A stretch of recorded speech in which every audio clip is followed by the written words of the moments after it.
अपराधियों का एनकाउंटर वाला इलाज शुरू हो चुका है। अगर कोई अपराध करेगा या कानून व्यवस्था के लिए चुनौती बनेगा तो वो पुलिस की गोलियों का शिकार होगा और उसकी जगह जेल नहीं, अस्पताल और शमशान होगी।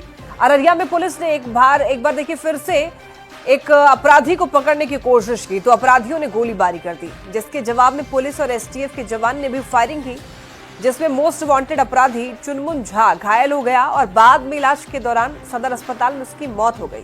हालांकि इस मुठभेड़ की घटना में एसटीएफ के 4 जवान और नरपतगंज थाना प्रभारी भी घायल हुए हैं। सुबह 4 बजे हुए इस एनकाउंटर में अपराधी चुनमुन झा का पुलिस ने चैप्टर क्लोज कर दिया। उसी की सूचना मिली थी, उसका लगातार पीछा किया जा रहा था। उसी क्रम में नरपतगंज में उसके रहने की सूचना मिली थी। उसी पर एसटीएफ ने उसे ट्रैक किया, रोका और साथ में नरपतगंज थाना प्रभारी भी था। उसी पर उसने पुलिस पर गोली चला दिया। पुलिस को भी अपना आत्मरक्षा पर गोली चलाना पड़ा, जिसमें घायल हुआ। घायल अवस्था में उसको उठा के नरपतगंज थाना ले गया नरपतगंज हॉस्पिटल। अररिया में पुलिस और एसटीएफ की संयुक्त कार्रवाई के दौरान अपराधियों के साथ मुठभेड़ में कुख्यात चुनमुन झा ढेर हो गया है। वहीं इस मुठभेड़ में नरपतगंज थाना प्रभारी सहित एसटीएफ के 5 जवान घायल हुए हैं। सभी की हालत खतरे से बाहर है। घटना के बाद डीएम अनिल कुमार ने सदर अस्पताल में जाकर सभी जवानों का हाल जाना है और उनकी इस बहादुरी की तारीफ की। डीएम ने कहा कि अररिया एसपी जो एसटीएफ के एएसपी का भी जिम्मा संभाल रहे हैं, उनकी इस कार्रवाई काबिले तारीफ है। देखिए, चुनमुन झा का चैप्टर क्लोज करने के बाद अब तारीफ भी हो रही है पुलिस प्रशासन की।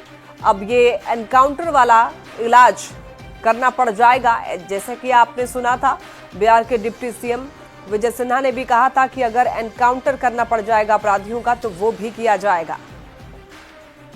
बिहार में तनिष्क लूट कांड मामले में पुलिस का सिरदर्द बना अपराधी कुख्यात चुनमुन झा की इनकाउंटर में मौत हो गई है। एसटीएफ के इनकाउंटर में जो है ढेर कर दिया गया है। और बता दें कि जो यह शख्स है, यह अपराधी चुनमुन झा जो है, इसका एक आपराधिक इतिहास रहा है। अपहरण, हत्या का प्रयास, लूट, डकैती, आर्म्स एक्ट, पूर्णिया में लोजपा नेता अनिल उरांव की चर्चित हत्याकांड में मुख्य अभियुक्त भी था ये।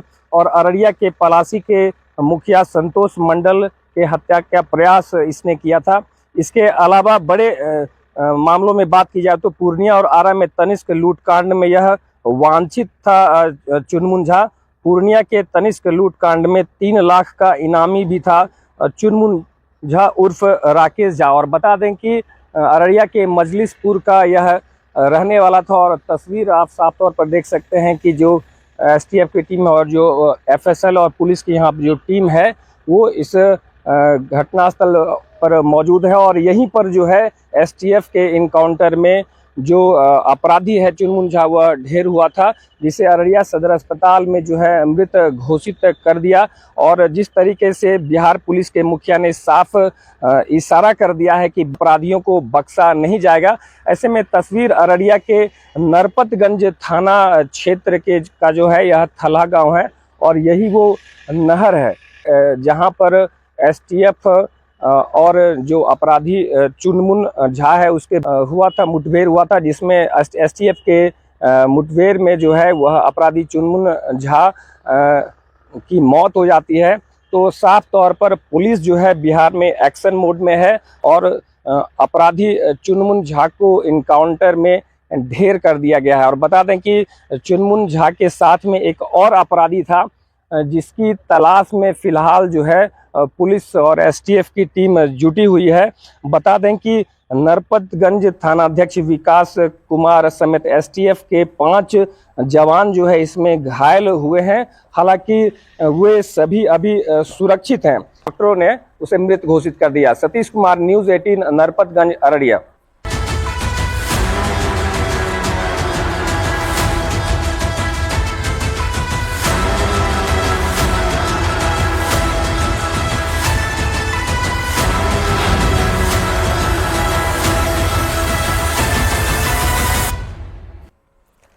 सिवान से खबर मिल रही है, डीएम के आदेश पर सदर एसडीएम ने बड़ी कार्रवाई करते हुए अवैध रूप से कार्यालय चला रहे 2 राजस्व कर्मचारी को गिरफ्तार किया गया है। कार्यालय पचरुखी के भवानी मोड़ पर चलाया जा रहा था। इस दौरान कई कागजातों को भी जब्त किया गया है। फिलहाल जब्त कागजातों की जांच की जा रही है।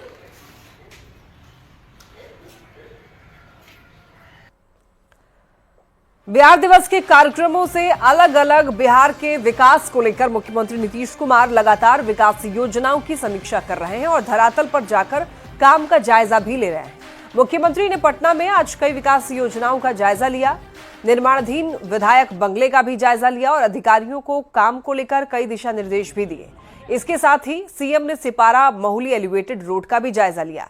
अधिकारियों को जल्द से जल्द काम पूरा करने के निर्देश दिए गए। पटना के बाद सीएम नीतीश कुमार बाढ़ के बख्तियारपुर भी पहुंचे, जहां पर उन्होंने निर्माणाधीन मोकामा 4 लेन का निरीक्षण किया। माना यह जा रहा है कि सीएम के दौरे के बाद में आज से ही इस 4 लेन पर एक तरफ गाड़ियों का आना जाना शुरू हो जाएगा। सीएम ने इस दौरान अथमल गोला के करजान में बन रहे ब्लॉक और थाना भवन का भी जायजा लिया और अधिकारियों को कई दिशा निर्देश दिए। निरीक्षण के बाद में सीएम सीधे पटना लौट गए। बोले कि सड़क ठीक जल्द चालू होगी।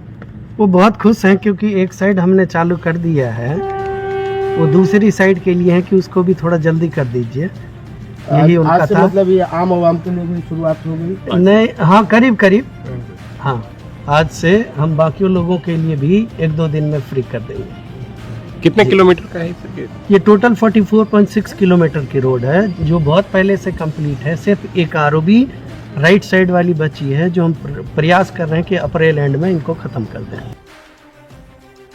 नेता प्रतिपक्ष तेजस्वी यादव ने सीएम नीतीश पर निशाना साधा है और कहा कि मुख्यमंत्री को राष्ट्रगान के अपमान के मुद्दे पर माफी मांगनी चाहिए।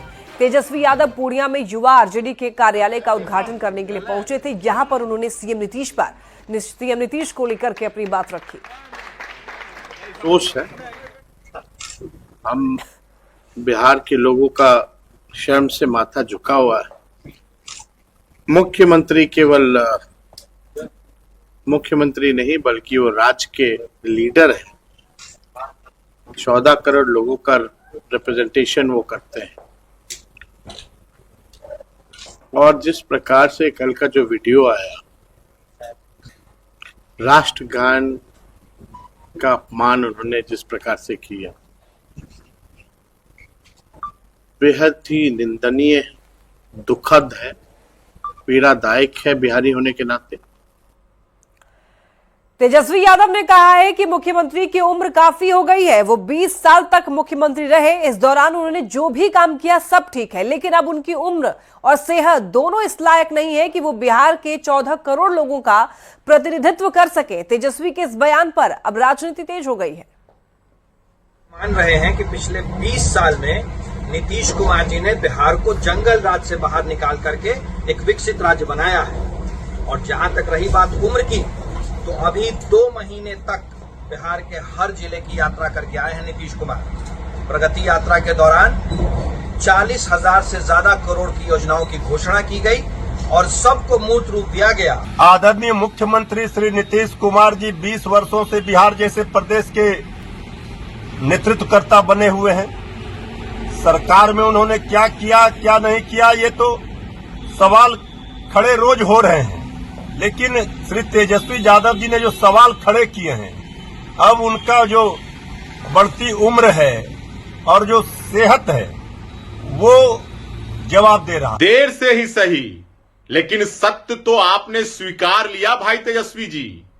आप ये कह रहे हैं कि नीतीश कुमार जी ने बिहार में विकास किया है, नीतीश कुमार जी ने बिहार की तस्वीर बदली है।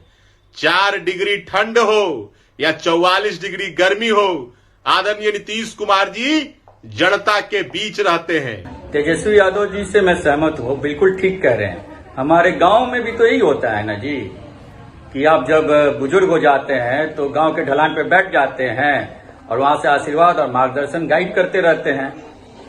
और मैं तो ये नहीं कह सकता हूँ कि माननीय मुख्यमंत्री जी मानसिक रूप से बीमार हैं। ऐसा देखा जाए तो जनता ने 2020 में इनको रिटायर कर दिया था।